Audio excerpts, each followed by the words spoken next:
할렐루야. 오늘부터 사도행전 강의가 시작됩니다. 사도행전 말씀을 통해서 하나님의 말씀을 우리가 더 많이 알아가는 우리 모든 성도님들 되기를 간절히 소망합니다. 자, 오늘 1장 1절 말씀 다시 한번 보도록 하겠습니다. 데오빌로여 내가 먼저 쓴 글에는 이라고 되어 있습니다. 사실 사도행전은 누가복음의 속편이라고 보시면 되는데요. 이 누가복음을 기록했던 저자 누가가 데오빌로라고 하는 사람에게 쓴 편지였습니다. 한번 확인해 볼까요? 누가복음 1장 1절부터 4절 말씀을 제가 읽어드리겠습니다. 우리 중에 이루어진 사실에 대하여 처음부터 목격자와 말씀에 일꾼된 자들이 전하여 준 그대로 내력을 저술하려고 붓을 든 사람이 많은지라 그 모든 일을 근원으로부터 자세히 미루어 살핀 나도 데오빌로 각하에게 차례대로 써 보내는 것이 좋은 줄 알았노니 이는 각하가 알고 있는 말을 더 확실하게 하려 함이로다. 아멘. 그러니까 누가복음을 썼던 누가라는 사람이 이 데오빌로라고 하는 사람에게 예수님에 대해서 더 잘 소개하기 위하여 그 사람이 알고 있는 말을 더 확실히 하기 위하여 기록한 편지가 누가복음입니다. 사도행전은 누가복음의 속편격으로 이 데오빌로를 위하여 누가가 길게 교회가 어떻게 시작되었는가, 그리고 하나님께서 성령께서 어떻게 역사하셨는가를 쓰고 있는 말씀이 사도행전의 말씀입니다. 제가 이전에 미처 깨닫지 못했는데요. 이번에 설교를 준비하면서 굉장히 큰 감동을 받았습니다. 여러분 잘 생각해 보시기 바랍니다. 사도행전 한 사람을 위한 편지입니다. 이 신약 성경의 대부분은 공동서신이라고 합니다. 교회에 보낸, 다수에게 보내는 편지입니다. 여러 사람을 위한 글입니다. 그런데 누가복음과 사도행전을 보니까 여러 사람의 글을 위한 글이 아니라 한 사람을 위해서 쓰여졌던 글입니다. 자, 얼마나 그 분량이 많을까요? 누가복음은 24장, 사도행전이 28장입니다. 자, 신약 성경을 전체적으로 계산해 보니까 약 8,009절 정도가 되는데요. 자, 누가복음과 사도행전을 합치면 2,157절입니다. 그러니까 거의 신약 성경의 4분의 1이 누가복음과 사도행전입니다. 여러분, 우리는 성경을 사도 바울이 제일 많이 썼을 거라고 생각하지만 사도 바울이 쓴 글이 2,032절이니까 사실 누가가 더 많이 썼습니다. 자, 이게 굉장히 놀라운 일인데요. 이것이 왜 놀라운 일인가? 자, 이 당시에는 종이를 구하기가 매우 어려웠습니다. 자, 그런데 누가라는 사람은 데오빌로 한 사람이 그리스도인으로 세워지게 하기 위해서, 도움이 되기 위해서 오늘날 우리 편지지 사이즈로 약 200장 분량의 엄청난 글을 쓴 것입니다. 참 감동이 되었습니다. 여러분, 한 사람을 위하여 쓴 글이라는 것입니다. 한 사람이 그리스도인으로 바로 세워지기 위해서 수고했던 누가의 수고였습니다. 여러분, 한 사람을 세우고자 누가가 눈물로 이 편지를 쓰는 것입니다. 돌아보게 되었습니다. 우리는 어떻습니까? 한 사람 그리스도인으로 세우기 위해서 우리는 어떤 수고를 하고 있습니까? 누가는 이 데오빌로 한 사람을 세우기 위해서, 그리스도인으로 세워가기 위해서 돈이 얼마나 많이 들었을까요? 이 장문의 편지를 수고하기를 마다하지 않는데, 여러분은 곁에 있는 한 사람 그리스도인으로 세우기 위해서 어떠한 수고를 하고 있는가 우리가 꼭 되돌아보기를 원합니다. 이 데오빌로라는 뜻은 하나님의 사랑을 받는 자라는 뜻이 있습니다. 여러분 곁에도 생각해 보면 데오빌로들이 있으실 것입니다. 여러분 곁에도 하나님의 사랑받는 자들이 있습니다. 그 사람은 어쩌면 내 남편일 수도 있고요. 내 아내가 될 수도 있고, 내 자녀가 될 수도 있고, 내 친구들이 될 수도 있습니다. 여러분, 그 한 사람 그리스도인으로 세워가는데 바로 내가 수고하기를 원합니다. 여러분, 너무 많은 일을 감당하려 하기보다 누가라는 사람이 데오빌로 한 사람, 이 그리스도인으로 만들고자 세우고자 수고했듯이, 여러분, 우리 한 사람 한 사람도 하나님께로 돌아오게 하는데 사용되어지고 쓰임받게 되시는 놀라운 은혜가 우리 안에 있기를 주님의 이름으로 간절히 축원합니다. 누가의 헌신이 어떤 결과를 또 열매를 맺었는지 한번 보시기 바랍니다. 이 데오빌로에게 놀라운 변화가 찾아오는데요. 자, 어떻게 알 수 있는가? 이 많은 성경학자들이 누가복음에서의 그 편지의 수신자, 이 명칭과 호칭이 있습니다. 또 사도행전에서 편지를 받아들이는 수신자와 호칭이 미묘하게 달라졌음을 주목합니다. 여러분 누가복음을 다시 보시면 누가복음 1장에서 누가복음에서 아까 데오빌로를 어떻게 불렀습니까? 데오빌로 가카여라고 부릅니다. 자, 그런데 사도행전에서는 데오빌로를 향하여 가카라는 호칭이 빠지고 오 데오빌로여라고 고백합니다. 이 가카라는 표현을 쓰는 것을 보면 이 분명히 데오빌로라는 사람은 로마의 고위 관직에 있는 사람일 것입니다. 근데 그를 부르는 호칭이 바뀌었습니다. 여러분 무슨 일이 일어난 것일까요? 이 로마의 고위 관료였던 데오빌로가 누가복음을 읽고 나서 그에게 깨달음이 임했습니다. 아, 나와 누가는 예수 안에서 한 형제구나. 그래서 어느 날 제안을 했을 것입니다. 우리는 주 안에서 형제이니 그냥 데오빌로라고 나에게 불러달라라고 요청했을 것입니다. 여러분 데오빌로라는 사람 한 사람을 변화시키고자 한 누가의 노력이 데오빌로 한 사람 변화시키고자 한 누가의 노력이 분명한 결실을 맺게 된 것입니다. 사랑하는 여러분, 우리에게 이런 은혜가 있기를 간절히 축원합니다. 변할 것 같지 않은 내 남편, 변할 것 같지 않은 내 아내가, 변할 것 같지 않은 내 자녀가 언젠가 변화가 일어나게 되는 역사가 있기를 주님의 이름으로 간절히 축원합니다. 자, 또 하나 기억해야 할 것이 있습니다. 이 누가복음과 사도행전은 원래 한 사람을 위해서만 쓰여졌지만 성경의 일부가 되면서 결과적으로 많은 사람들에게 읽혀지고 변화시키는 도구로 사용받게 되었다라는 것입니다. 제가 보기에 아마 지금 천국에서 가장 행복한 사람 중에 하나가 바로 이 누가복음과 사도행전을 썼던 누가가 아닐까 생각합니다. 자, 왜냐하면 자기는 한 사람 그리스도인으로 세우려 했을 뿐인데 자기를 통하여 수많은 사람들이 감동받고 하나님께로 돌아오게 된 것입니다. 작은 일에 충성했더니 자기도 모르게 큰 일을 감당한 것입니다.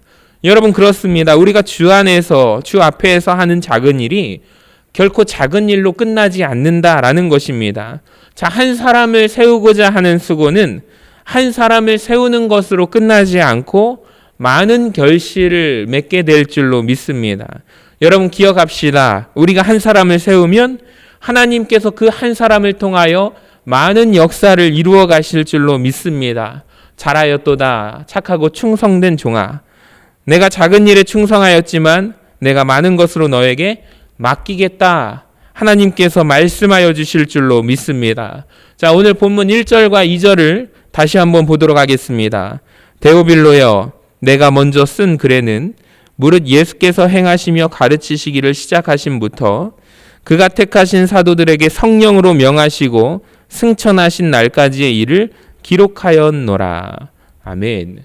쉽게 말하면 예수님의 생애를요, 단 두 구절로 요약합니다. 누가복음을 썼던 이 누가가 누가복음의 24장의 내용을 오늘 단 두 절로 요약합니다. 그것은 바로 행하시고 가르치시고 사도들을 택하시고 성령으로 명하시고 승천하셨다라는 것입니다. 누가는 예수님의 생애를 5가지의 동사로 요약을 해냅니다. 저는 이 말씀을 묵상하면서 다음과 같은 생각이 들었습니다. 예수님의 인생이 누가라는 사람에 의해서 그의 삶이 5가지 동사로 요약이 되었구나. 혹시 나라는 사람은 다른 사람들에게 어떤 동사로 기억될 것인가 라는 생각이 들었습니다. 궁금해졌습니다. 여러분 그렇지 않습니까? 우리가 어떤 사람을 기억할 때 동사로 기억하지 않습니까? 그 사람 노래 참 잘 부르는 사람. 그 사람 좋은 옷을 입고 다니는 사람. 여러분 우리도 사람을 기억할 때 그 사람을 기억할 때 그에 대해서 동사로 기억할 때가 있습니다. 근데 우리가 이렇게 기억되기보다는 예수님처럼 다음과 같은 동사들로 기억되었으면 좋겠다라는 생각이 들었어요. 아, 그 사람, 하나님의 말씀을 열심히 전도했던 그 사람. 여러분, 그 사람, 입술을 통하여 하나님 찬양의 하나님 말씀의 향기가 전해지던 그 사람. 그 사람 성령님과 함께 열심히 동행하며 일했던 그 사람. 그렇게 우리가 기억되기를 원합니다. 저는 바라기는 이인철 목사가 성령의 역사하심으로 함께 설교했던 그 사람으로 기억되기를 간절히 소망합니다. 여러분, 정말 그렇습니다. 우리는 어떻게든 몇 가지로 기억될 것입니다. 사람들에 대한 기억이 하나님의 사람으로 기억되게 되기를 주님의 이름으로 간절히 축원합니다. 3절 말씀 한번 볼까요? 그가 고난받으신 후에 또한 그들에게 확실한 많은 증거로 친히 살아계심을 나타내사 40일 동안 그들에게 보이시며 하나님 나라의 일을 말씀하시니라. 아멘. 예수님은 부활하시고 승천하시기 전에 40일을 계셨는데 40일을 계시면서 두 가지를 하셨습니다. 첫 번째는 주님을 부활하심을 더 확실한 증거로 알려주셨습니다. 자, 또 하나는 메시지를 전하시는데요. 그건 바로 하나님 나라의 일에 대하여 말씀을 전하셨습니다. 그러니까 예수님의 관심사는 오직 하나님 나라였습니다. 40일간 제자들을 만날 때마다 예수님께서는 관심사가 하나님 나라예요. 하나님 나라를 열심히 전하시는 거예요. 자, 그런데 성경을 읽다가 아주 재밌는 사실을 발견했는데요. 40일 동안 예수님과 함께 동거동락하면서 하나님 나라에 대한 말씀을 제자들이 들었는데 사도행전 1장 6절의 말씀을 한번 보시기 바랍니다. 제자들이 이렇게 질문합니다. 주께서 이스라엘 나라를 회복하심이 이때니까? 라고 질문합니다.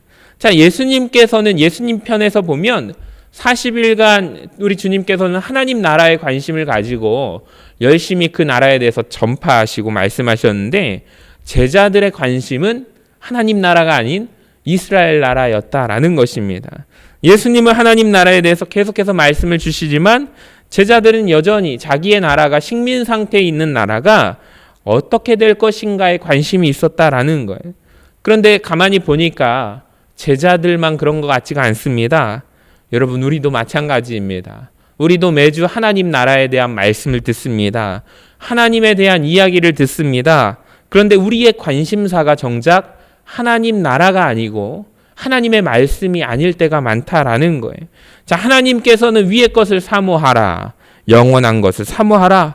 영적인 것을 사모하라. 하나님 나라를 마음에 두라고 매 예배 시간마다 말씀을 우리에게 주시는데 여러분, 우리는 하나님 나라에 대해서 관심이 별로 없다라는 것입니다. 여전히 우리의 관심사는 그래서 나는 어떻게 될 것인가? 나는 이 땅에 살아가면서 나는 어떻게 될 것인가? 라는 것입니다. 사랑하는 여러분, 우리가 간절히 소망합니다. 우리의 관심사가, 나의 관심사가 오직 주님의 관심사와 같아지기를 간절히 소망합니다. 주님 마음 얼마나 아프셨을까 생각해 보면 여러분, 우리가 하나님 나라에 관심을 가져야 할 줄로 믿습니다. 자, 하나님 나라를 위하여 주님께서 두 가지를 당부하시는데요. 4절에 보시면 사도와 함께 모이사 그들에게 분부하여 이르시되 예루살렘을 떠나지 말라. 이것이 여러분 첫 번째 명령입니다. 그리고 두 번째는 내게서 들은 바 아버지께서 약속하신 것을 기다리라. 그리고 5절 요한은 물로 세례를 베풀었으나 너희는 몇 날이 못되어 성령으로 세례를 받으리라. 이렇게 말씀하셨습니다. 그러니까 하나님 나라가 시작될 것이고 우리가 하나님 나라의 증인으로 쓰임받게 될 텐데 자, 주님께서 두 가지의 명령을 주셔요. 첫 번째는 예루살렘을 떠나지 말라라는 것입니다. 여러분, 이것은 굉장히 어려운 명령입니다. 왜냐하면 이 제자들은요, 사실 출신이 예루살렘 사람들이 아닙니다. 제자들의 고향은 갈릴리였습니다. 오늘 본문 11절에 보시면 천사들이 이르되 갈릴리 사람들아 이렇게 부르고 있습니다. 그러니까 제자들은 갈릴리 출신입니다. 이들은 갈릴리에서 활동하고 갈릴리 사투리를 쓰던 사람들입니다. 갈릴리는 예수님이 3년이나 공생의 사역을 하셨던 그 사역의 중심지가 갈릴리였습니다. 예수님의 기적을 경험했던 사람들이 많은 곳이 갈릴리였다라는 거예요. 여러분, 우리 생각에 하나님 나라의 사역의 시작이 이 갈릴리로부터 시작되면 참 좋을 것 같다고 생각이 듭니다. 갈릴리는 왜냐하면 예수님의 사역의 중심지였고 예수라는 이름을 들었던 사람이 참 많은 곳입니다. 말이 쉽게 통하지 않겠습니까? 오늘날로 쉽게 표현한다면 이 갈릴리라는 지역을 전주라고 한번 보시기 바랍니다. 네, 주님께서 우리에게 말씀하시기를 전주에서 교회 사역하지 말고 서울로 가서 교회 개척하라고 하면 여러분 전주 사람들이 서울로 가면 얼마나 어려움을 많이 겪겠습니까? 근데 차라리 서울에서보다 전주에서 교회를 사역을 한다면 편하지 않을까요? 그런데 주님께서는 갈릴리로 가지 말아라. 너희들이 편하게 일할 수 있는 그곳으로 가지 말고 내가 뜻한 그곳에서 사역하라 라는 것입니다. 여러분 이해가 되십니까? 예루살렘 지역 참 무서운 곳입니다. 살 떨리는 곳입니다. 얼마 전에 예수님을 처형한 곳입니다. 제자들을 지금 눈에 불을 켜고 예수의 제자들을 잡으려고 하는 곳입니다. 근데 주님께서는 편한 곳으로 가지 말고 너의 능력 의지하지 말고 인맥과 할 수 있는 곳에서 시작하지 말고 철저히 내가 할 수 없다라고 생각하는 곳에서 하나님의 능력을 가지고 일하라 라고 말씀하는 것입니다. 정말 중요한 것 같습니다. 여러분 우리가 하나님의 일을 어디에서 해야 할까요? 내가 편한 곳, 내가 능력으로 할 수 있는 곳이 아니라 바로 주님께서 뜻하시는 그곳에서 우리가 사역할 수 있기를 원합니다. 자, 주님이 말씀하셔요. 갈릴리 사람의 능력으로 예루살렘에서 할 수 없기 때문에 성령의 능력을 사모하라. 여러분 이 말씀을 기억하시기 바랍니다. 성령님을 사모하라. 이 갈릴리촌 사람들이 무슨 수로 예루살렘과 사마리아와 땅끝까지 이르러 여러분 주님의 증인으로 일할 수가 있겠습니까? 이 일은 열심히 노력한다고 해서 되어지는 일이 아닙니다. 이 일은 정말로 성령님께서 끝까지 동행해 주셔야 역사해 주셔야 가능한 일인 줄로 믿습니다. 자, 성령의 능력, 이 말씀이 헬라어 원어로 두나미스라고 합니다. 여기에서 우리가 잘 아는 다이너마이트가 나왔습니다. 폭발적인 능력과 폭발적인 파워, 성령의 능력이 저와 여러분에게 필요한 줄로 믿습니다. 정말 그렇습니다. 우리 힘으로 할 수 있는 것이 아무것도 없습니다. 여러분 우리의 힘으로 우리가 무엇을 할 수 있겠습니까? 여러분 제가 이 설교의 자리에 서 있지만 제가 무엇을 할 수 있겠습니까? 제가 설교할 때마다 간절히 느낍니다. 성령님이 역사해 주셔야만 우리의 마음에 변화가 일어납니다. 성령님이 역사해 주셔야만 이 말씀을 듣고 우리가 찔림의 역사가 있는 것입니다. 성령님이 역사하지 않으시면 우리의 마음이 건조해지게 된다라는 거예요. 근데 성령님이 역사하시면 성령의 은혜 단비가 내리면 여러분 우리의 심령이 촉촉해진다라는 거예요. 여러분 정말 그렇습니다. 사도행전을 우리가 읽어가면서 성령의 역사하심을 사모하는 교회 되기를 간절히 원합니다. 성령님께서 지금 이 자리에서 행하실 일을 사모하시기를 바랍니다. 성령이 우리 가운데 역사하시면 여러분 우리도 예루살렘과 온 유대와 사마리아와 땅끝까지 이르러 복음의 증인이 될 줄로 믿습니다. 여러분 사도행전을 읽게 된 하나님의 뜻이 있는 줄로 믿습니다. 우리가 사도행전을 읽어가면서 이렇게 기도했으면 좋겠습니다. 성령님을 사모합니다. 성령님이 예배 가운데 이 역사의 현장의 자리에 임해 주시기를 원합니다. 여러분 모든 부흥의 때에 모든 부흥의 순간에 보면 인간의 좌절과 성령님의 역사하심, 성령님의 개입하심이 항상 있었습니다. 우리가 기억하는 1907년 평양 대부흥운동, 처음부터 그 부흥의 자리에 부흥이 임한 것이 아닙니다. 이 부흥사경회를 시작했는데 너무 건조하고 분위기가 답답했답니다. 자, 그때 길선주 장로님이라는 분이 앞에 나가서 무엇을 하는가?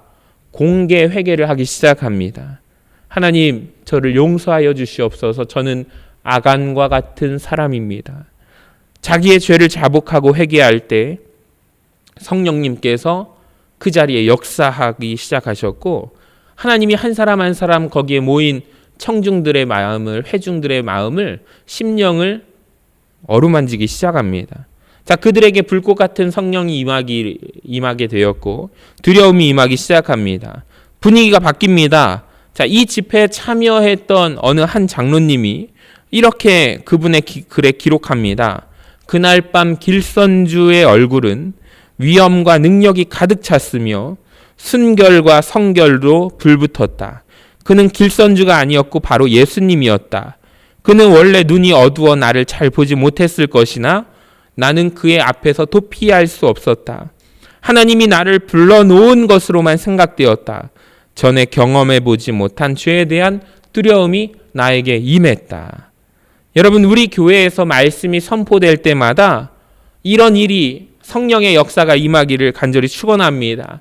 저는 아무런 능력이 없습니다. 그래서 성령님을 사모합니다. 말씀이 선포하게 될 때 여러분에게 죄에 대한 두려움이 임하게 되기를 소망합니다. 여러분 마음속에 하나님 말씀이 들릴 때 죄에 대한 찔림이 있기를 사모합니다. 여러분 마음속에 하나님에 대한 두려움이 엄습하기를 사모합니다.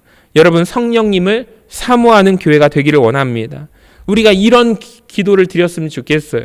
성령님 우리 가운데 운행하여 주셔서 우리 교회에서 예배를 드릴 때마다 많은 사람들의 눈에 눈물 나는 역사가 일어나게 되기를 원합니다.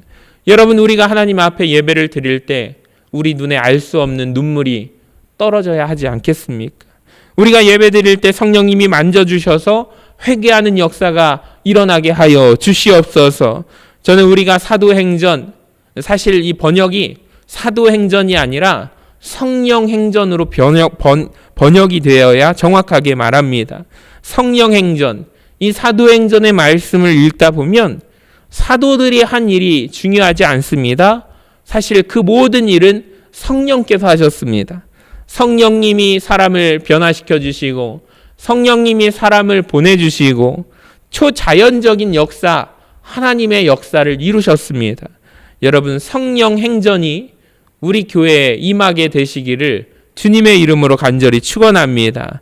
이 시간 성령님을 사모하는 마음으로 우리 마음 가운데 주여 사도행전의 말씀 강해를 시작하며 우리 교회가 또 말씀 받는 우리가 성령이 충만하게 임하게 하여 주시옵소서. 믿음으로 기도하며 나아가는 우리 모두가 되시기를 주님의 이름으로 간절히 축원합니다.